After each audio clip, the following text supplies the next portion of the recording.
بہت سے سوالات ہیں جو آپ کو بے چین کر رہے ہیں۔ آپ ان کے جوابات چاہتے ہیں اور آپ اللہ سے بار بار دعا بھی کر رہے ہیں، لیکن آپ کشمکش میں ہیں۔ یقین کرنا مشکل ہو رہا ہے کہ اللہ میری بات سن رہا ہے کہ نہیں۔ اور اگر میں آپ کو بتاؤں کہ اللہ ابھی آپ سے بات کر رہا ہے، آپ کو نشانیاں بھیج رہا ہے جو آپ شاید نظر انداز کر رہے ہیں، تو آج اس ویڈیو میں ہم 5 طاقتور نشانیوں پر بات کریں گے کہ اللہ آپ سے رابطہ کر رہا ہے اور آپ ان پیغامات کو کیسے پہچان سکتے ہیں۔ نمبر 1، جب آپ اچانک کسی چیز کے بارے میں بے چینی یا بے آرامی محسوس کرتے ہیں، کوئی فیصلہ ہے جو آپ کو بے آرام کر رہا ہے، یا کوئی گناہ جو آپ کر چکے ہیں یا کرنے والے ہیں لیکن آپ بے سکون ہیں، بے چین ہیں، تو یہ ایک اتفاقی احساس نہیں ہے۔ اللہ آپ کو دیکھ رہا ہے، وہ آپ تک خاموش پیغام پہنچا رہا ہے۔ یہ اللہ کا آپ کو صحیح راستے پر واپس لانے کا طریقہ ہے۔ قرآن میں اللہ فرماتا ہے، اور جو لوگ ایمان لائے ہیں وہ اللہ کی محبت میں زیادہ مضبوط ہیں۔ تو یہ جان رکھیں کہ جب آپ کا دل آپ کو کسی غلط چیز سے دور کرتا ہے تو یہ اللہ کی طرف سے محبت بھرا ریمائنڈر ہے کہ آپ اپنے اعمال پر دوبارہ غور کریں۔ یہ اندرونی کشمکش اللہ کا آپ کو سیدھے رستے پر رکھنے کا طریقہ ہے۔ نمبر 2، اللہ آپ سے بات کر رہا ہوتا ہے جب ایک مخصوص آیت یا پیغام بار بار آپ کی زندگی میں ظاہر ہوتا ہے۔ آپ اسے قرآن پڑھتے ہوئے دیکھ سکتے ہیں، کسی لیکچر میں سن سکتے ہیں، یا سوشل میڈیا پر شیئر ہوتے ہوئے دیکھ سکتے ہیں۔ یہ کوئی اتفاق نہیں ہے، یہ اللہ کا آپ کی توجہ کسی اہم چیز کی طرف مبذول کرانے کا طریقہ ہے۔ جب آپ یہ دیکھیں تو اس پیغام پر غور کریں کہ یہ آپ کی موجودہ صورتحال سے کیسے کنیکٹڈ ہے اور اللہ آپ کی رہنمائی کس طرف کر رہا ہے۔ نمبر 3، کئی بار ہم اپنی زندگیوں کی پلاننگ کرتے ہیں، ٹارگٹ مقرر کرتے ہیں اور ان کے حصول کے لیے انتھک محنت کرتے ہیں، لیکن اچانک کچھ رکاوٹیں آ جاتی ہیں۔ یہ ناکامیاں دل شکن ہو سکتی ہیں، خاص طور پر جب آپ نے بہت محنت کی ہو۔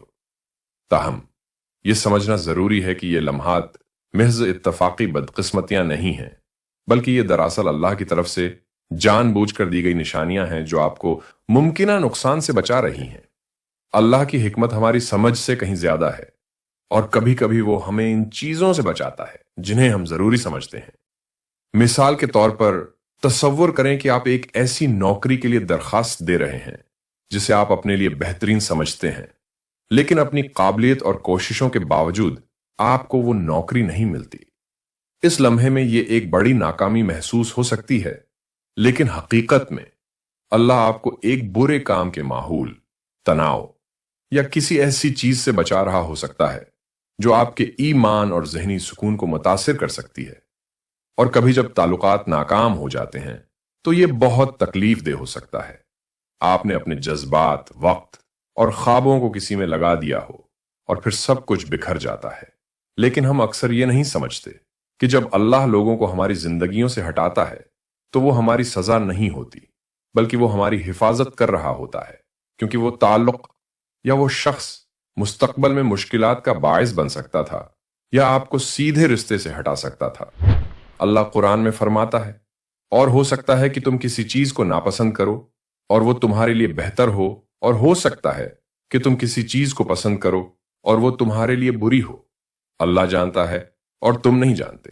یہ آیت ایک طاقتور ریمائنڈر ہے کہ جو ہم اچھا یا برا سمجھتے ہیں وہ ہمیشہ حقیقت کے مطابق نہیں ہوتا۔ حضرت موسیٰ علیہ السلام کی کہانی پر غور کریں۔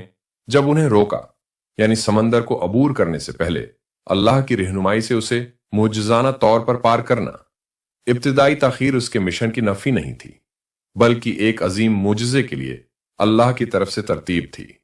اسی طرح جب ہماری زندگی میں چیزیں پلاننگ کے مطابق نہیں ہوتے ہیں تو یہ اس لیے ہو سکتا ہے کہ اللہ ہمیں کسی ایسی چیز کے لیے تیار کر رہا ہے جو ہم تصور بھی نہیں کر سکتے۔ ہر رکاوٹ ایک بڑے منظر کا حصہ ہے جسے ہم اس لمحے میں نہیں سمجھ سکتے۔ یہ بھی ضروری ہے کہ ہم اس بات پر غور کریں کہ یہ تاخیر ہمیں اکثر اللہ کے قریب لے آتی ہے۔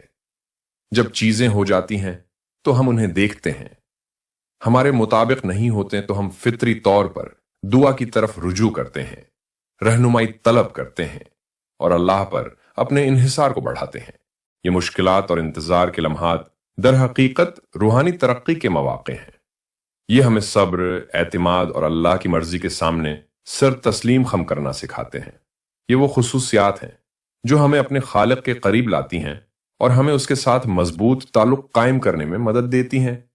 جب ان ایکسپیکٹڈ بندشوں یا تاخیر کا سامنا ہو تو اپنے آپ کو یاد دلائیں کہ ہر بند دروازہ اللہ کا آپ کو کسی بہتر چیز کی طرف موڑنے کا طریقہ ہے۔ ان لمحات کو ایک نشانی کے طور پر لیں، رکیں، غور کریں اور اپنی نیتوں کو اللہ کی مرضی کے مطابق کریں۔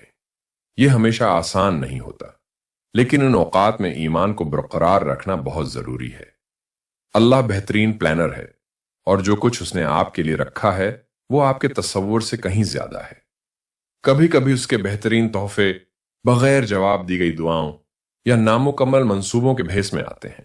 حضرت محمد صلی اللہ علیہ وسلم کا فرمان یاد رکھیں، کسی مسلمان کو کوئی تھکاوٹ، بیماری، غم، اداسی، تکلیف یا پریشانی نہیں پہنچتی، یہاں تک کہ اگر اسے کاٹا چبھے تو اللہ اس کے بدلے اس کے کچھ گناہوں کو معاف کر دیتا ہے۔ یہ حدیث ہمیں یاد دلاتی ہے کہ ہر مشکل اور تاخیر نہ صرف ایک آزمائش ہے بلکہ پاکیزگی اور اجر کا ذریعہ بھی ہے۔ لہٰذا اگلی بار جب آپ خود کو کسی ایسی صورتحال میں پھنسے ہوئے پائیں جو آپ کے قابو سے باہر محسوس ہو تو ایک گہری سانس لیں، اللہ کی طرف رجوع کریں اور یقین رکھیں کہ وہ آپ کو بہترین کی طرف رہنمائی کر رہا ہے۔ یہ تاخیر راستے کی رکاوٹیں نہیں ہیں بلکہ اللہ کا آپ کو کسی ایسی چیز کے لیے تیار کرنے کا طریقہ ہے جو آپ کبھی اپنے لیے نہیں پلان کی ہوگی۔ نمبر 4، ایک اور طاقتور نشانی کہ اللہ آپ سے بات کر رہا ہے یہ ہے کہ جب آپ کو مکمل طور پر غیر متوقع ذرائع سے مدد، مشورہ یا رہنمائی ملتی ہے۔ یہ اس وقت ہو سکتا ہے جب آپ مشکل وقت سے گزر رہے ہوں، کھوئے ہوئے محسوس کر رہے ہوں یا کسی فیصلے کے بارے میں غیر یقینی ہوں، اور اچانک آپ کو ایسی جگہوں سے مدد ملتی ہے جن کا آپ نے کبھی تصور بھی نہیں کیا تھا۔ یہ ایک اجنبی ہو سکتا ہے جو مہربان الفاظ پیش کرتا ہے، ایک دوست جو بالکل اس وقت آپ سے رابطہ کرتا ہے جب آپ کو اس کی ضرورت ہوتی ہے، یا ایک بے ترتیب پیغام جو بالکل صحیح وقت پر ظاہر ہوتا ہے اور آپ کو وہ وضاحت فراہم کرتا ہے جس کی آپ تلاش کر رہے تھے۔ اللہ پراسرار طریقوں سے کام کرتا ہے، اکثر لوگوں، واقعات یا یہاں تک کہ چھوٹے روزمرہ کے واقعات کا استعمال کرتے ہوئے ہمیں وہ رہنمائی بھیجتا ہے جس کی ہمیں ضرورت ہوتی ہے۔ مثال کے طور پر آپ کسی ذاتی مسئلے کو حل کرنے کی کوشش میں لگے ہوئے ہیں، آپ کے خیالات آپ پر غالب ہو رہے ہیں، اور پھر آپ کو اچانک ایک دوست سے ایک ٹیکسٹ پیغام موصول ہوتا ہے جو آپ کی خیریت دریافت کر رہا ہوتا ہے اور بالکل وہی کہتا ہے جو آپ کو سننے کی ضرورت ہوتی ہے۔ یا آپ ایک اسلامی لیکچر سن سکتے ہیں جہاں مقرر آپ کی صورتحال کی عکاسی کرتا ہے اور حل اور سکون فراہم کرتا ہے۔ یہ محض اتفاقات نہیں ہیں، یہ اللہ کا آپ تک پہنچنے کا طریقہ ہے، آپ کو دکھانے کا کہ وہ آپ کی کوششوں سے آگاہ ہے اور وہ آپ کی پرواہ کرتا ہے۔ کبھی کبھی رہنمائی ایک اچانک الہام یا ایک خیال کی شکل میں آ سکتی ہے جو آپ کو کسی دیرینہ مسئلے کو حل کرنے میں مدد دیتی ہے۔ یہ اللہ ہو سکتا ہے جو صحیح وقت پر آپ کے ذہن میں صحیح خیالات ڈال رہا ہو۔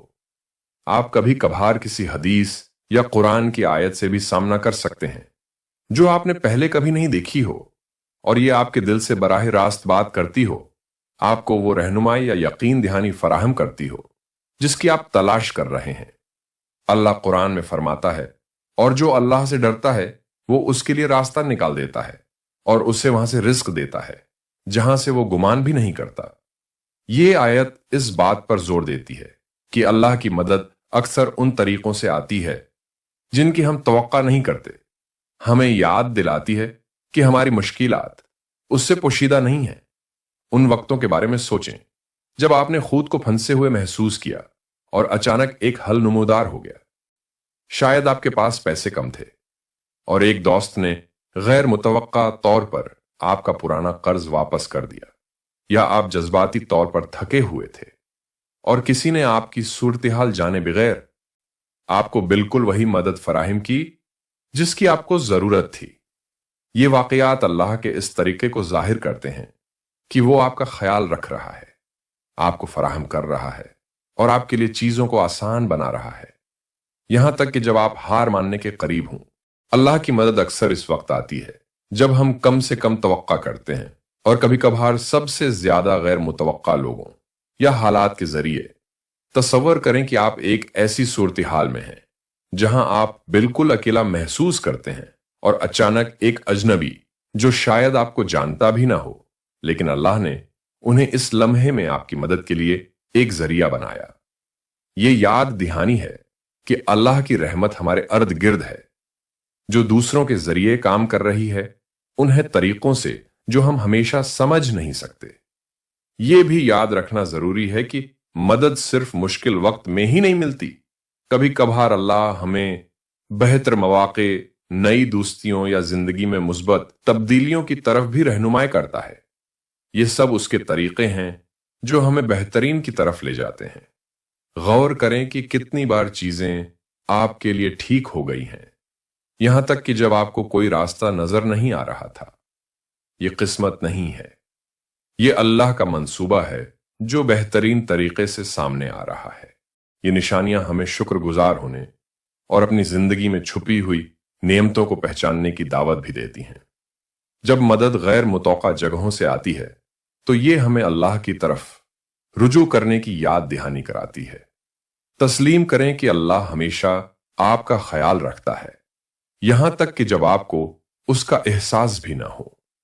اپنے ایمان سے جڑے رہنے اور ان نشانیوں کا خیال رکھنے سے آپ اللہ کے ساتھ اپنے تعلق کو مضبوط کرتے ہیں اور اس کے منصوبوں پر اپنے اعتماد کو گہرا کرتے ہیں۔ لہذا اگلی بار جب آپ کو غیر متوقع ذرائع سے مدد ملے تو یاد رکھیں کہ اللہ آپ سے بات کر رہا ہے، آپ کو یاد دلا رہا ہے کہ آپ کبھی اکیلے نہیں ہیں۔ ان لمحات کو اس کی دیکھ بھال اور رہنمائی کی واضح نشانیوں کے طور پر قبول کریں اور انہیں ہر حالت میں ایمان رکھنے کی ترغیب دیں، یہ جانتے ہوئے کہ اللہ ہمیشہ آپ کے ساتھ ہے اور ہر قدم پر آپ کی رہنمائی کر رہا ہے۔ نمبر 5، اللہ تعالیٰ کے آپ سے بات کرنے کی سب سے گہری اور خوبصورت نشانیوں میں سے ایک یہ ہے کہ جب آپ کا دل نماز یا دعا کے دوران زبردست سکون محسوس کرتا ہے۔ یہ وہ لمحہ ہوتا ہے جب آپ اللہ سے مکمل طور پر جڑے ہوئے محسوس کرتے ہیں، جیسے کہ آپ کی تمام پریشانیاں اور اضطراب آپ کے کندھوں سے ہٹ گئے ہوں۔ یہ اندرونی سکون کی کیفیت اس بات کی نشانی ہے کہ اللہ آپ کے قریب ہے، آپ کی دعاؤں کا جواب دے رہا ہے اور اپنی رحمت سے آپ کو گلے لگا رہا ہے۔ جب آپ خلوص دل سے دعا کرتے ہیں اور اپنا دل اللہ کے سامنے رکھتے ہیں تو آپ ایک گہری سکون کی کیفیت محسوس کر سکتے ہیں، چاہے آپ کے حالات ابھی تک نہ بدلے ہوں۔ یہ سکون صرف عارضی راحت نہیں ہے، بلکہ یہ اس بات کی نشانی ہے کہ اللہ آپ کی سن رہا ہے اور آپ کی روح کو تسلی دے رہا ہے۔ قرآن ہمیں یاد دلاتا ہے، بے شک اللہ کے ذکر میں دلوں کو سکون ملتا ہے۔ یہ آیت اس بات پر زور دیتی ہے کہ جب ہم اللہ کی طرف رجوع کرتے ہیں تو ہمارے دلوں کو ایک خاص سکون ملتا ہے جو دنیا فراہم نہیں کر سکتی۔ یہ خاص سکون اکثر اس وقت آتا ہے جب آپ اس کی توقع نہیں کر رہے ہوتے۔ آپ کسی مشکل صورتحال میں ہو سکتے ہیں، زندگی کے چیلنجز سے مغلوب ہو سکتے ہیں، اور جب آپ نماز میں جھکتے ہیں یا دعا کے لیے ہاتھ اٹھاتے ہیں تو اچانک آپ کو راحت اور امید کا احساس ہوتا ہے۔ یہ ایسا ہے جیسے اللہ آپ سے کہہ رہا ہو، میں یہاں ہوں اور میرے پاس سب کچھ کنٹرول میں ہے۔ یہ احساس صرف نفسیاتی نہیں ہے بلکہ روحانی ہے، اللہ کی طرف سے براہ راست جواب ہے جو آپ کو یاد دلاتا ہے کہ وہ آپ کے ساتھ ہے۔ کبھی کبھی یہ سکون کی کیفیت نماز کے مخصوص لمحات میں آ سکتی ہے، جیسے کہ جب آپ سجدے میں ہوتے ہیں، جو کہ بندے کا اپنے رب سے قریب ترین مقام ہوتا ہے۔ ان لمحات میں آپ اللہ کے قریب ہونے کا ایک منفرد احساس محسوس کرتے ہیں جسے الفاظ میں بیان نہیں کیا جا سکتا۔ یہ اس بات کی نشانی ہے کہ اللہ نہ صرف آپ کے الفاظ سن رہا ہے بلکہ آپ کے دل کے خلوص کو بھی دیکھ رہا ہے۔ یہاں تک کہ اگر آپ صرف خاموشی سے بیٹھ کر دعا کر رہے ہیں تو یہ سکون اس بات کی نشانی ہے کہ اللہ کی رحمت آپ کو گھیرے ہوئے ہے اور آپ کو یقین دلا رہی ہے کہ سب کچھ ٹھیک ہو جائے گا۔ نماز کے دوران یہ سکون صرف مشکل وقتوں تک محدود نہیں ہے، آپ اسے اس وقت بھی محسوس کر سکتے ہیں جب آپ شکر گزاری کا اظہار کر رہے ہوں، اللہ کی تعریف کر رہے ہوں یا صرف رہنمائی مانگ رہے ہوں۔ یہ اللہ کی طرف سے ایک سافٹ ریمائنڈر ہے کہ آپ کا اس کے ساتھ تعلق مضبوط ہے اور وہ آپ کے ذکر سے خوش ہے۔ جب آپ کا دل ہلکا اور پرسکون محسوس کرتا ہے تو یہ ایسا ہے جیسے اللہ آپ کی انکہی ہوئی پریشانیوں اور خدشات کا جواب دے رہا ہو، آپ کو آگے بڑھنے کی اندرونی طاقت فراہم کر رہا ہو۔ نماز کے علاوہ یہ سکون اس وقت بھی آ سکتا ہے جب آپ قرآن پڑھ رہے ہوں یا اللہ کے کلام پر غور کر رہے ہوں۔ آپ خود کو مخصوص آیات کی طرف متوجہ پاتے ہیں جو براہ راست آپ کے دل سے بات کرتی ہیں، آپ کو ایسے جوابات یا سکون فراہم کرتی ہیں جن کی ضرورت کا آپ کو علم بھی نہیں تھا۔ یہ لمحات خاص نشانیاں ہیں کہ اللہ آپ کو اپنے کلام کے ذریعے رہنمائی کر رہا ہے، آپ کی روح کو سکون دے رہا ہے اور آپ کو مضبوط ایمان کے ساتھ رہنے کی یقین دہانی کروا رہا ہے۔ یہ سکون کی کیفیت بھی اس بات کی نشانی ہے کہ آپ کی دعا قبول ہو رہی ہے، چاہے جواب اس شکل میں نہ آیا ہو جس کی آپ توقع کر رہے تھے۔ کبھی کبھی اللہ آپ کی دعا کا جواب فوری طور پر آپ کی صورتحال کو بدل کر نہیں دیتا، بلکہ آپ کو اس کا سامنا کرنے کے لیے سکون اور صبر عطا کرتا ہے۔ یہ سکون کی کیفیت ہمیں یاد دلاتی ہے کہ اللہ کی مدد مادی دنیا سے آگے بڑھ کر لاتی ہے۔ یہ لمحات ہمیں صبر اور اللہ کے وقت پر بھروسہ کرنے کی اہمیت سکھاتے ہیں۔ جب آپ نماز کے دوران سکون محسوس کرتے ہیں تو یہ توکل کا سبق ہوتا ہے، مکمل بھروسہ اللہ پر۔ یہ آپ کو یاد دلاتا ہے کہ اللہ جانتا ہے کہ آپ کے لیے کیا بہتر ہے، چاہے آپ خود نہ دیکھ سکیں۔ ہر دعا سنی جاتی ہے اور ہر نماز کا جواب دیا جاتا ہے، چاہے جواب مختلف ہو، اور جو سکون آپ محسوس کرتے ہیں وہ اللہ کا طریقہ ہے کہ وہ آپ کا خیال رکھ رہا ہے ان طریقوں سے جو آپ ابھی تک نہیں سمجھ سکے تھے۔ یہ گہرا سکون آپ کو اللہ کے ساتھ اپنے تعلق کو گہرا کرنے کی ترکیب ہے، نہ صرف ضرورت کے وقت بلکہ شکر گزاری اور خوشی کے لمحات میں بھی۔ یہ ریمائنڈر ہے کہ اللہ کی طرف رجوع کرنا صرف مدد مانگنے کے بارے میں نہیں ہے، بلکہ اپنے خالق کے ساتھ ایک محبت بھرا اور جاری تعلق قائم کرنے کے بارے میں بھی ہے۔ نماز کے دوران یہ سکون کے لمحات اللہ کی طرف سے تحفے ہیں جو ہمیں اس کی لامحدود رحمت اور قربت کی یاد دلاتے ہیں۔ ان احساسات کو اپنائیں، ان پر غور کریں اور انہیں سکون اور طاقت کا ذریعہ بننے دیں، چاہے آپ کو کسی بھی چیلنج کا سامنا ہو۔ جان لیں کہ اللہ کا سکون ہمیشہ آپ کی پہنچ میں ہے جب بھی آپ اس کی طرف خلوص اور محبت کے ساتھ رجوع کریں۔ یاد رکھیں کہ یہ سکون اللہ کی بات چیت کی ایک واضح نشانی ہے جو آپ کو دکھا رہا ہے کہ آپ کو دیکھا جا رہا ہے، سنا جا رہا ہے اور آپ کو آپ کے خالق کی طرف سے گہری محبت دی جا رہی ہے۔ یہ نشانیاں ہمیں یاد دلاتی ہیں کہ اللہ ہمیشہ ہمارے ساتھ ہے، ہماری مختلف طریقوں سے رہنمائی اور بات چیت کر رہا ہے۔ کبھی کبھی اس کے پیغامات لطیف ہوتے ہیں اور یہ ہم پر منحصر ہے کہ ہم انہیں حاصل کرنے کے لیے ہوشیار اور دل کھول کر رہیں۔ اگر آپ نے ان نشانیوں میں سے کسی کا تجربہ کیا ہے تو جان لیں کہ آپ اکیلے نہیں ہیں۔